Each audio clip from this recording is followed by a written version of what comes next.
you are perfect, you are a perfect match, you are a match made in heaven, no? Parang for some of you, parang kayo talaga yung nakatadhana sa isa't isa, pinagtagpo talaga kayo ni Cupido, mga kapiksi. Parang feeling nyo yung person nyo, sila talaga yung the one para sa inyo. And nakikita natin dito na maraming mga disappointments, mga problema, pero hindi nyo sinusukuan, hindi nyo binibitawan yung isa't isa. Mahal na mahal nyo pa rin yung isa't isa, mga kapiksi. And nakikita natin dito na merong acceptance and forgiveness.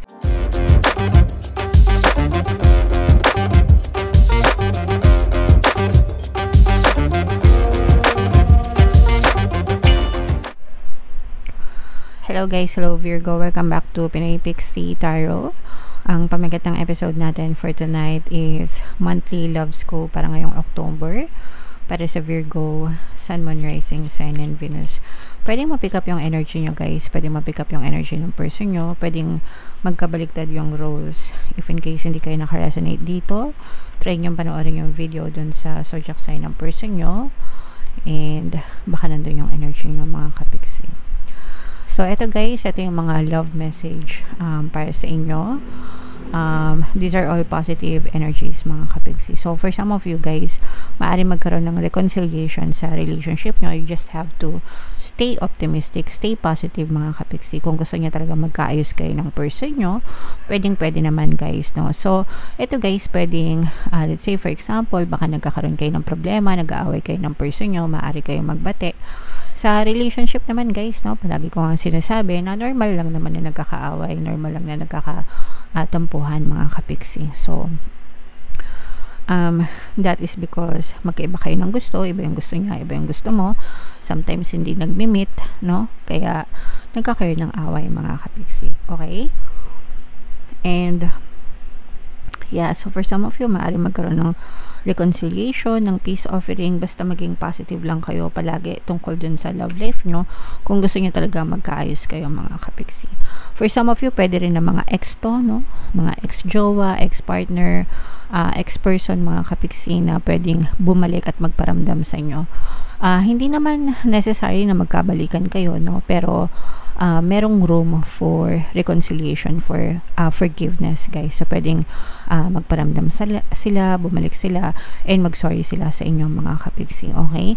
Again, pwede ito, basta positive lang yung outlook nyo, positive lang yung pananaw nyo dun sa relationship, positive yung pananaw nyo about your person, and positive yung pananaw nyo about yourself.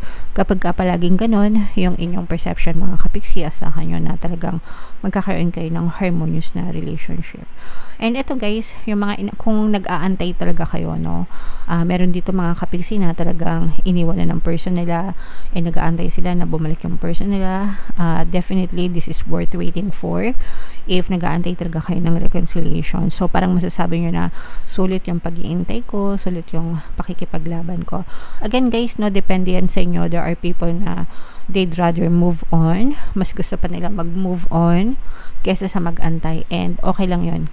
Kanya-kanya tayo ng preference guys. Meron talagang ibang person na hirap mag-let go, pinaglalaban yung pag-ibig nila, while there are other people na parang feeling nila aksaya ng oras, and that's okay. It's okay to move on as well. So kanya-kanyang preference yan, as long as parehas tama, walang mali, as long as wala kayong inaapakan na ibang tao, hindi kayo nanlalamang, hindi kayo nang aagaw, mga kapiksi. Okay? Alright. So comment down below, Virgo, if feeling nyo nakaresonate kayo dyan. Tingnan natin yung ganap sa love life nyo guys ngayong October. Shuffle natin to guys. Habang sinashuffle ko to, panoorin nyo muna yung video natin regarding sa ating paano mag-manifest ng abundance video course. Kapiksi, sawa ka na ba sa mga struggles at hirap sa buhay mo? Masipag ka ba at masikap sa buhay ngunit hindi ka pa rin umaasenso? Ilang beses ka na bang nag-attempt magnegosyo at mag-invest pero palagi ka pa rin nalulugi? Sa pagkakataon na ito ay maaaring may subconscious beliefs ka na nagiging balakid sa iyong pag-unlad at pagyaman. Introducing, paano mag-manifest ng abundance video course.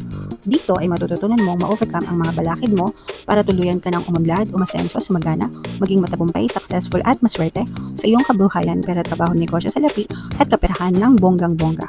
Dali, mag-send na ng email sa pinoypixietarot@gmail.com at simulan na ang iyong pagyaman ngayon.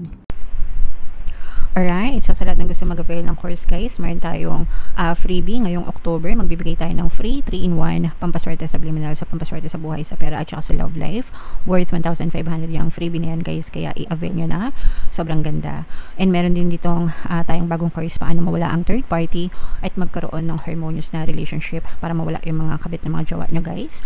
20% discount naman yan until sa October 31, kaya i-avail nyo na mga kapiksi. Sobrang ganda.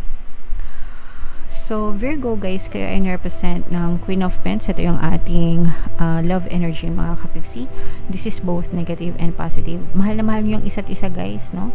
So, this is more on positive actually mga kapiksi, kasi nakikita natin na parang you complete each other. Parang you complement each other. You complete each other. Kumbaga, you are perfect. You are a perfect match. You are a match made in heaven, no? Parang, for some of you, parang kayo talaga yung nakatadhana sa isa't isa. Pinagtagpo talaga kayo ni Cupido mga kapiksi. Parang feeling nyo, yung person nyo, sila talaga yung the one para sa inyo. And nakikita natin dito na maraming mga disappointments, mga problema, pero hindi nyo sinusukuan, hindi nyo binibitawan yung isa't isa. Mahal na mahal nyo pa rin yung isa't isa mga kapiksi. And nakikita natin dito na merong acceptance and forgiveness. Kumbaga, kahit na may mga nagawang kasalanan, may nagawa kang kasalanan sa kanya, may nagawa siyang kasalanan sa inyo, you still love each other, you still accept one another mga kapiksi. Handa kayong intindihin, unawain yung isa't isa alang-alang sa pagmamahalan mga kapiksi. Meron din ako nararamdaman dito na parang some kind of addiction or stress na parang trap, no? Parang trap, may entrapment ganyan sa relationship mga kapiksi. Pero this can be because of other external circumstance. Let's say for example, baka may nakikialam sa relasyon nyo, pwedeng mga magulang, in-laws, ganyan, na nagdadagdag pahirap sa inyo, nagdadagdag stress mga kapiksi. Or pwede rin na parang mga memories of the past, no? Yung mga trauma nyo sa relationship, sa mga past relationship nyo mga kapiksi, okay? Parang may mga ganong klaseng trauma sa relasyon kayo guys. Pero dahil kumbaga parang kinakaya nyo na malampasan yung mga ganitong klaseng trauma, kasi dahil nga for some of you mahal na mahal nyo yung isa't isa, hindi nyo binibitawan yung isa't isa mga kapiksi.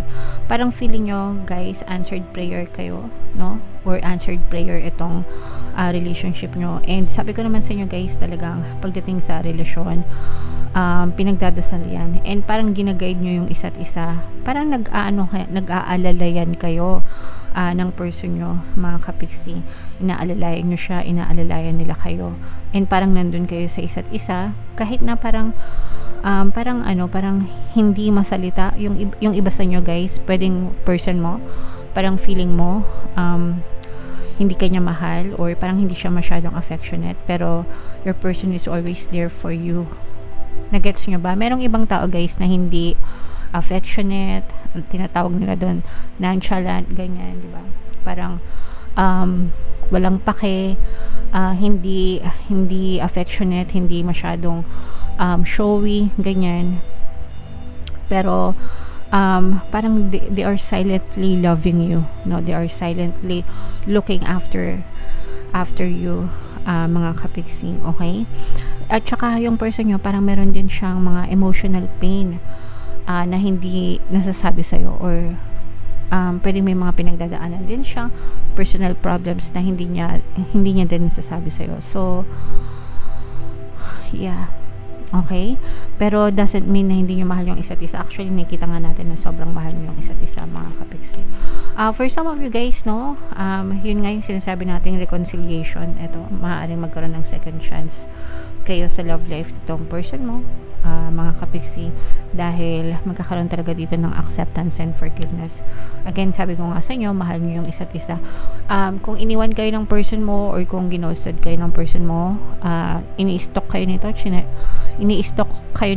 parang nag-aantay sila ng tiyempo kung kailan kayo pwedeng kontakin, okay? Kasi gusto nilang mag-sorry sa inyo, gusto nilang mag peace offering, ganyan mga kapiksi, no? Alright. So, comment down below, guys, if feeling nyo naka-resonate kayo dyan.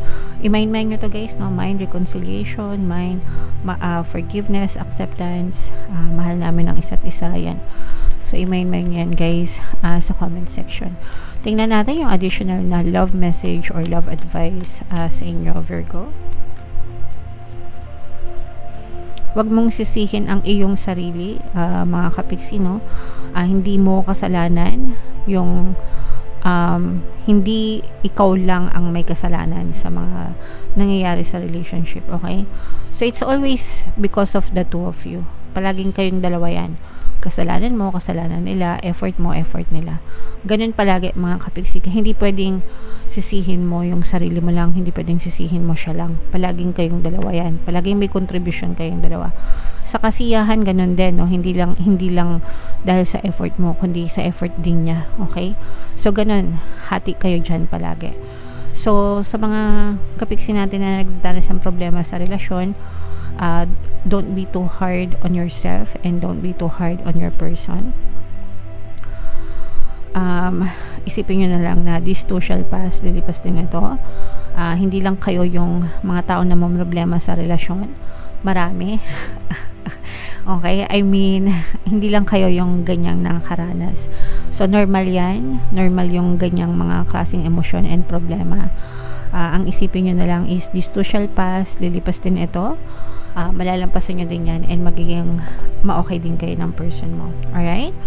So, comment down below, guys, if feeling nyo naka-resonate kayo dyan. Pwede kayo, guys, makinig nyo ating mga relationship subliminals, no? Pampabalisa, pampamiss, pampabalik, whatever. Kung ano yung feeling nyo na makatulong sa inyo, pwede nyo i-combo-combo, mga kapiksin. Marami na tayong natulungan dyan sa mga subliminals na yan. Ito yung playlist, guys. Ito naman yung ating 2025 kapalaran. Ito yung ating success stories ng paano mag-manifest ng abundance video course. Click here to subscribe, guys. Thank you for liking, sharing, and subscribing. See you next time. I love you all. Have a nice day. Bye-bye.